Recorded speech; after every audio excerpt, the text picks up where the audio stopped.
Hola, ¿qué tal? Mi nombre es Jonathan Pérez Carballo y yo les voy a explicar sobre el RTD, es decir, sensores de temperatura de resistencia metálica. Introducción.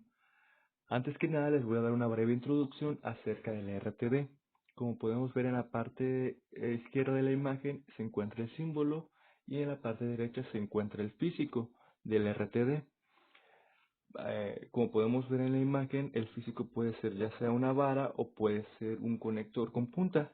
El principio del funcionamiento que utiliza el RTD es que la resistencia del RTD utiliza un alambre y cuando la temperatura de este alambre incrementa, la resistencia también aumenta. La resistencia del RTD, como podemos observar en la parte inferior de la imagen, tiene su propia fórmula que es la resistencia es igual a la resistividad por la longitud sobre el área. El alambre transversal del RTD nunca va a cambiar, así como su longitud tampoco va a cambiar. Lo único que cambia es su resistividad, porque cuando la temperatura sube en caso de los metales, también sube su resistividad. Aquí tenemos una tabla que nos muestra distintos materiales y en estos distintos materiales cada uno de ellos tiene una distinta resistividad. Para diferentes materiales tenemos diferentes cambios de resistividad con respecto a la temperatura, es decir, que esta resistividad va a cambiar si la temperatura baja o disminuye. Como podemos observar, también tenemos un apartado que es el coeficiente térmico, que se mide, cuya unidad es 1 sobre grados Kelvin. Como podemos ver, la resistividad es diferente en cada metal y también su coeficiente térmico, es decir, que el ritmo de cómo aumenta esto va a ser distinto conforme a la temperatura de cada metal. Tipos de RTD. Como podemos ver en la imagen, hay distintas formas de cómo es que se conforma un RTD. El RTD está compuesto por dentro de un alambre. Este alambre es necesario que tenga una larga longitud, entonces no cabe si lo metemos sencillamente estirado. Así que tenemos que enrollarlo para poderlo comprimir, para poder meterlo en el cuerpo del sensor. Hay distintas formas de hacerlo. En la parte superior tenemos un tubo de acero inoxidable, un aislamiento de mica y un aislador cerámico. Alrededor de este aislador cerámico se va a encontrar el alambre enrollado en forma de bobina, por eso se le llama RTD bobinada. Hay otra forma de hacerlo, en el cual tenemos una bobina suspendida, en este caso también tenemos una bobina, pero en esta ocasión dentro del cuerpo del sensor, por eso es una bobina suspendida.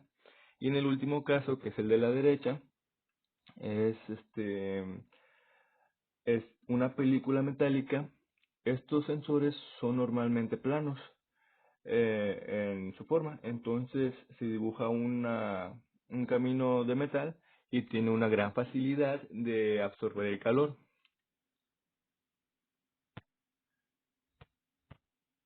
Forma. Con respecto a la forma, es decir, el aspecto físico, primero están los sensores pequeños, como estos que tenemos en medio de dos terminales, utilizados para medir la temperatura en cosas pequeñas, cerradas. Se utiliza principalmente para cosas sencillas, cosas simples, pequeñas. Y también están los industriales. Existen otros sensores que son ya, pues, como mencioné, de tipo industrial, en los cuales necesitas medir, por ejemplo, la temperatura de un fluido que está muy muy caliente o dentro de un tanque el cual hay un proceso químico. Ellos utilizan sensores que están recubiertos están encapsulados que protegen al sensor y permiten el paso de la temperatura. Como podemos observar, estos sensores industriales constan de una cabeza, una parte de tornillo que se ajusta con la cabeza y el cuerpo de la punta del sensor que el sensor se encuentra dentro de la punta. Y por último tenemos la aplicación, un ejemplo de aplicación. Igualmente lo que se realiza es que el sensor se introduce dentro de la sustancia la cual se quiere medir la temperatura. Como podemos observar en esta imagen, la punta del sensor se introduce en el líquido que está siendo calentado a una temperatura aproximada de 100 grados, y con el lector podemos ver, nos marca la resistencia del sensor, y ahí podemos calcular la temperatura a través de una función o de una tabla. Así podemos calcular la temperatura a través de una función gracias a la lectura que nos da acerca de la resistencia que nos marca. Y bueno, por mi parte eso es todo. Soy Jonathan Pérez Carballo y espero que les haya ayudado a comprender más sobre la RTD.